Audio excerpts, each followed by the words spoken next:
Shalom. This shiur is going to be on the mitzvah of diras Eretz Yisrael, which a lot of people call the mitzvah of yishuv Eretz Yisrael, the mitzvah of living in Israel. Now, I've given shiurim on this topic before for probably the last 20-something years, but every time I seem to feel that I've settled on what I want to say, I find something new and a different approach, and I've definitely found something new that's made me re-record this whole topic. And as much as I like to say, I hope this is the last time I have a new approach to this topic, I just feel like based on the past, this won't happen. But here's what I have until this point. There are three categories of mitzvos that we're given. We're given Taryag mitzvos, one of the 613 mitzvos. We're given mitzvos da'oraisa. Those are Torah laws, but not necessarily things that are mitzvos that are counted within the 613. And then we have rabbinic laws, mitzvos d'Rabbanan. Okay. When the Rambam in his count of the mitzvos in the beginning of the Mishnah Torah, has a count of the 613 mitzvos, not to be confused with the Sefer HaMitzvos. That's what he explains, and he talks about between there and his laws of Mamrim. He talks about that the rabbis have three categories of mitzvos that they teach us. These are on a rabbinic level. There are things that they learn from Torah Sheba'al Peh. There are things that they learn with one of the midos shaTorah nidreshes bahem, meaning things that they learn out from principles that they have of how to learn things out from the Torah. And then they have things that are made to put a fence around the Torah that they come up with. And those things, the fences around the Torah that they come up with, those break into three categories, which are things you're not allowed to do. Gzeros, takanos are things that you have to do. And minhagim are rabbinic customs that are not takanos and they're not gzeros. Okay. Then there's a fourth category of things that are not halachically obligatory. They're not things that you're obligated legally to do, but they are things that the rabbis instruct us to do that are philosophically better for us. And these are things, for instance, a lot of the things that we find in Pirkei Avos. For instance, the rabbis say that you should greet somebody, that you should be the first one to greet somebody. Okay? So that's not halacha, obviously, because two people can't running in the streets. One of them is always going to be first. That's something that if you are careful about will make you a better person. Okay. Our question is, of these categories, where does the mitzvah of living in Israel fall? Is it one of the Taryag? Is it one of the 613? Is it a Torah law? Is it a rabbinic law? Is it a minhag?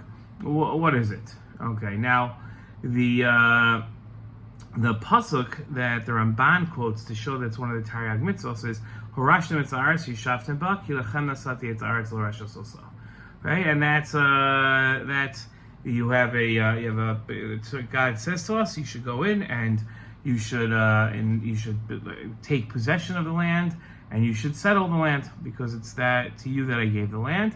The Ramban says, "Datizu mitzvah." The Ramban says this is one of the 613 mitzvos. Yitzava osano sheyeshu.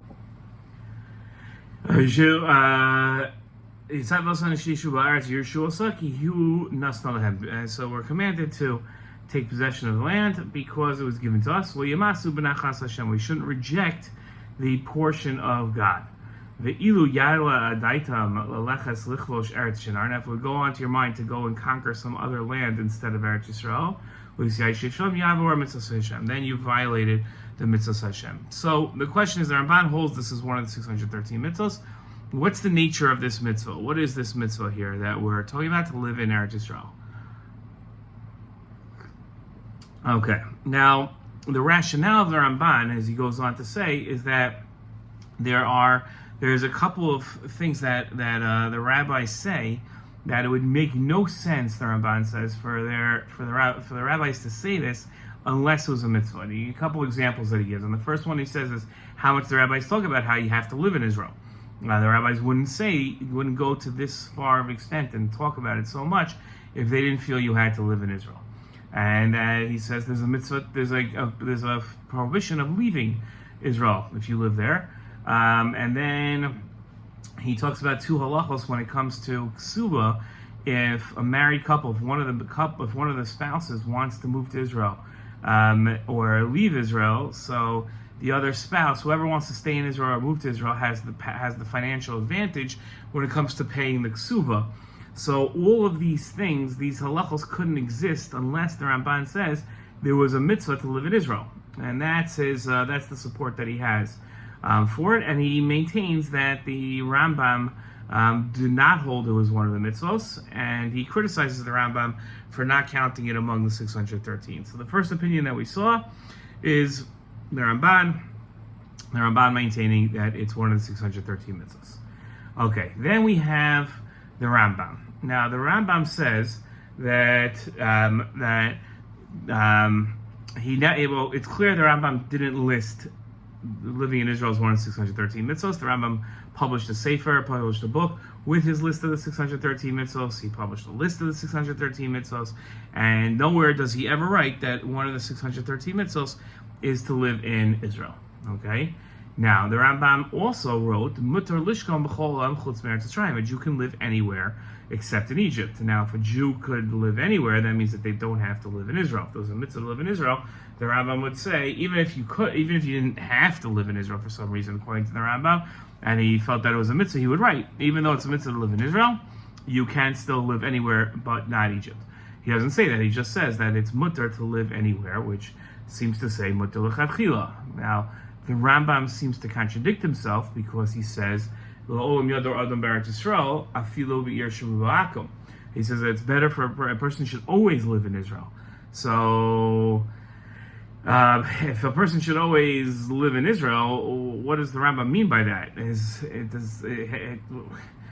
that a mitzvah? Is it one of the Torah mitzvahs? What do you mean a person should? What is that line? The Olam Yador Adam Beretz Yisrael. And so that's the question. And now the question is, if the Rambam doesn't hold one of the 613 mitzvahs, so how would the Rambam answer the Ramban's proofs, right? So the truth is, the Ramban's first proof that the rabbis talk a lot about living in Eretz Yisrael, and therefore it must be a mitzvah, that's not really such a support for the argument, because that's just praising somebody who lives in Israel. It doesn't mean that it's a mitzvah. Okay, the Rambam would say that okay, it's a nice thing to do. Doesn't mean that it's a mitzvah. The next three proofs of the Ramban are halachos, that he says that these halachos wouldn't exist if there wasn't one of the 613 mitzvahs pointing to these halachos.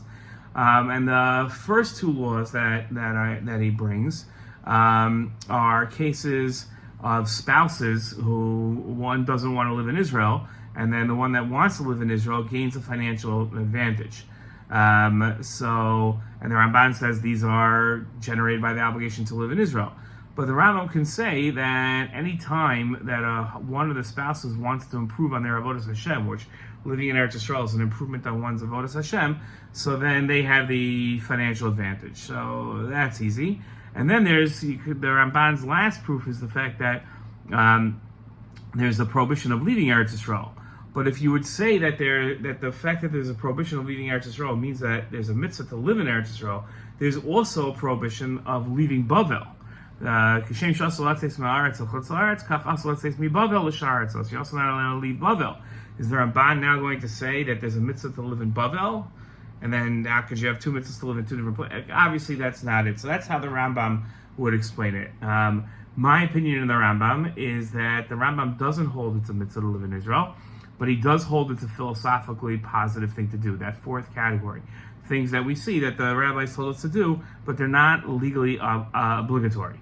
Okay, so that's what I would say the Rambam holds. While the Ramban holds it's one of the Torah mitzvahs, it's one of the 613 mitzvahs, the Rambam would hold that it's just something philosophical that is better for a person in their avodas Hashem. Now we're going to see an opinion that's a little very troubling for a lot of people, especially if they've never heard it before. And truth is, even if they have heard it, it's still just as troubling for them. Tosfos and Ksubis quotes an opinion of Rabbeinu Chaim, who maintains that nowadays, Rabbeinu Chaim lived in the probably 12th or 13th century, but he held nowadays, meaning days without the Beis Hamikdash. He says, "Achshav eino mitzvah lador b'Eretz Yisrael ki yesh kama mitzvah satuyos b'aretz kama onshim denachom ezahar behem amod alayim." He says, basically, the mitzvahs satuyos b'aretz, mitzvahs that are dependent on the land, are very difficult to keep, and chances are we're not going to keep them. So a person nowadays doesn't have a mitzvah to live in Israel. Very complicated opinion to understand, and we're going to have to explain it. Okay. The last opinion that we're going to see for a little while is that of Moshe Feinstein, who lived in America until the 1980s. He passed away in the mid-1980s, and he maintained that there's no obligatory mitzvah to live in Israel, but someone that does live in Israel is fulfilling a mitzvah. Meaning we have something called a kiyum mitzvah, which is something that you don't have an obligation to do, but you are fulfilling a mitzvah if you do the mitzvah, and that's what he considers the mitzvah of Yishuv Eretz Yisrael. Okay. Now we're going to bring in information I've never taught before, and this is new information, and this is important. Okay.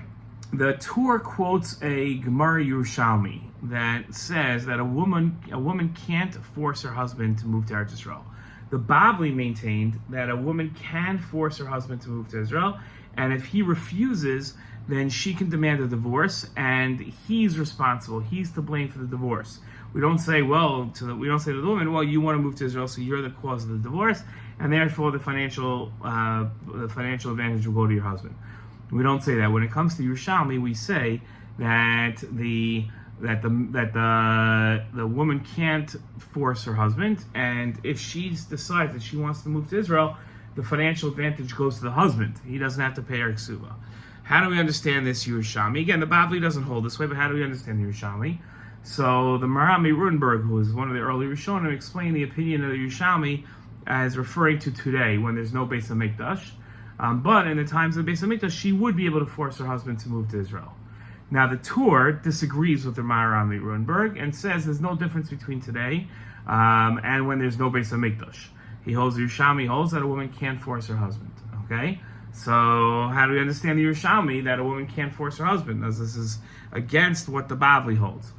And how do we understand the debate between the Marami Rudenberg and the Torah, whether there's a difference between today, when there's no Beis Hamikdash, or, like as the Torah says, the Yerushalmi applies always. Okay, now we're going to see something that'll really shock you.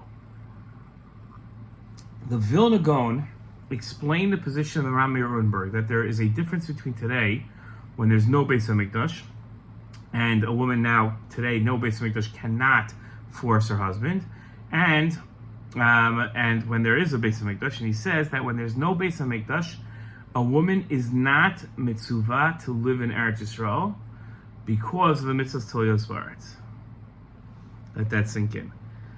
The Vilna Gaon maintain that a woman is not commanded to live in Eretz Yisrael today without a Beis Hamikdash. There's no mitzvah for a woman to live in Eretz Yisrael. There is for a man. And the Vilna Gaon explained that many Rishonim agree with the Rambam Rudenberg, but the Rambam does not. Now, why would a woman? How does this have anything to do with a woman and a man? This is not usually when we separate mitzvahs between men and women. It has to do with time. If it's the mitzvah is generated by time, it takes place at a certain amount of time, then that's what we say. But why would women not be mitzvah to live in Eretz Yisrael today? And what do the mitzvahs Hatoyos Ba'aretz have to do with it? Okay. The Beis Halevi, in one of his tshuvos, explained that the mitzvah of Yirashtem Osav Yishavtem Ba isn't applicable to a woman, because women don't have an obligation to conquer the land, because a woman does not get a portion of the land. And as women don't get a portion of the land, only men get a portion of the land. So she's not obligated in the mitzvahs of Eretz Yisrael. Today, the mitzvah, this is what I'd like to say today, the mitzvah is to conquer the land. So she, according to the Beis Halevi's understanding, which would fit in nicely with the Vilna Gaon, a woman can't force her husband to allow her to do something that she isn't going to be able to do. Okay? The idea where this comes from is the idea that ish darcha lichvosh ve'ein ha'isha darcha lichvosh.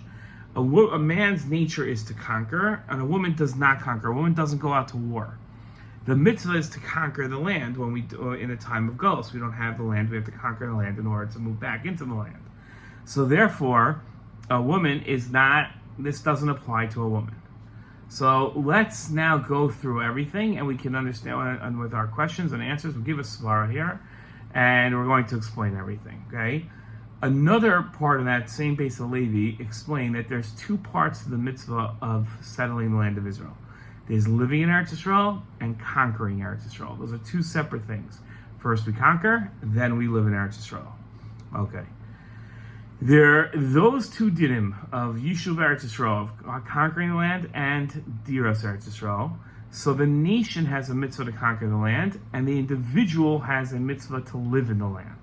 Okay, that's how those are the two dinim in the mitzvah of Yishuv Eretz Yisrael. There's kivush and dira.